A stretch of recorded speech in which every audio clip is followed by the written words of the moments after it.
Mardi 31 mars 2020. Jour 15. Les pleureuses. Alors voilà, je regarde un peu ma vie comme ça, de loin, comme j'observe les branches du cerisier à travers ma fenêtre. Et je réalise que par la grâce de cette rencontre avec la force de l'océan, grâce à tout ce qui existe alentour, de naturel, de culturel, qui vient d'ailleurs, qui me secoue, qui me perturbe, qui me touche, j'ai autant de possibilités de renaître, de me renouveler et de me libérer de ceux qui m'enchaînent.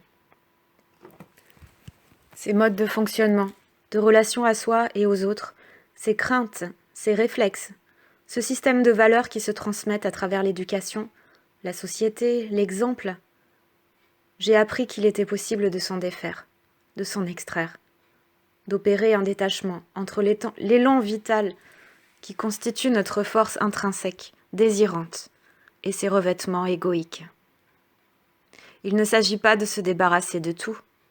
Il s'agit de comprendre que l'on peut choisir de garder ce qui nous nourrit et de déposer ce qui nous pèse. Alors évidemment, ce n'est pas si facile.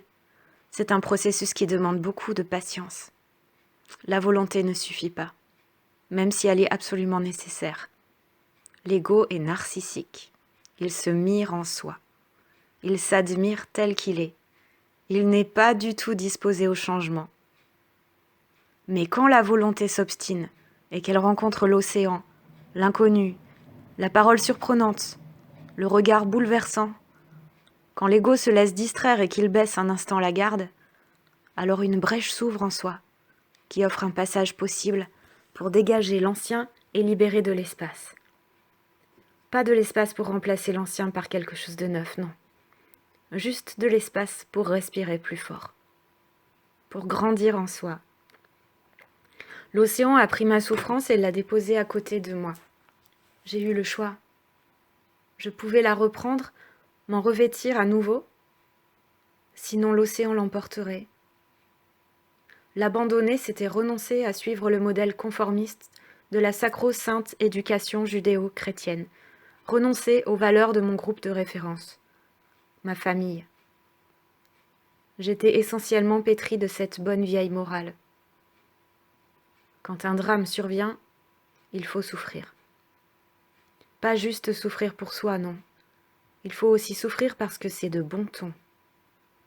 Plus l'on montre de souffrance, plus l'on a de valeur. Autour de soi, chacun s'affaire, préoccupé de la souffrance de l'autre. On veille, on console, mais en réalité, on surveille aussi. On vérifie que personne n'ait l'audace de se permettre un sourire. C'est ainsi, dans les familles provençales de vieilles souches. Aux enterrements, il y a de vieilles femmes que l'on ne connaît pas, les pleureuses. Elles s'enivrent de souffrance. Il paraît que si l'on joue parfaitement son rôle dans cette tragédie, les portes du paradis nous seront grandes ouvertes. J'ai abandonné le costume de la pleureuse. Je l'ai déposé et l'océan l'a pris. En ce moment, les pleureuses sont de sortie. Elles veillent. Nous sommes confinés, comme punis. Des gens meurent dans les hôpitaux et c'est dramatique. Alors il est de bon ton de se sentir mal, comme sous le coup d'une sanction largement méritée et de souffrir. Les pleureuses sont à leur fenêtre avec leur mine déconfite, et elles observent. Elles veillent. Elles montent la garde en bonne milice de la morale. Elles vérifient que tout le monde se sente suffisamment coupable. Elles se renseignent les unes les autres. Elles font des bulletins quotidiens. Elles tiennent le registre des fautes. Elles détaillent les comportements inadmissibles des mauvais sujets. Ceux qui se promènent en famille. Ceux qui se saluent de loin. Ceux qui font de la musique. Ceux qui s'amusent.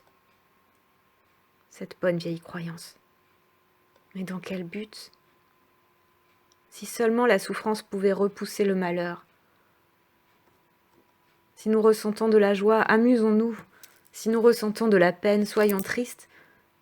Rien ne repousse le malheur qui est là, qui existe. Rien n'empêche les drames. Ni de souffrir, ni de s'amuser.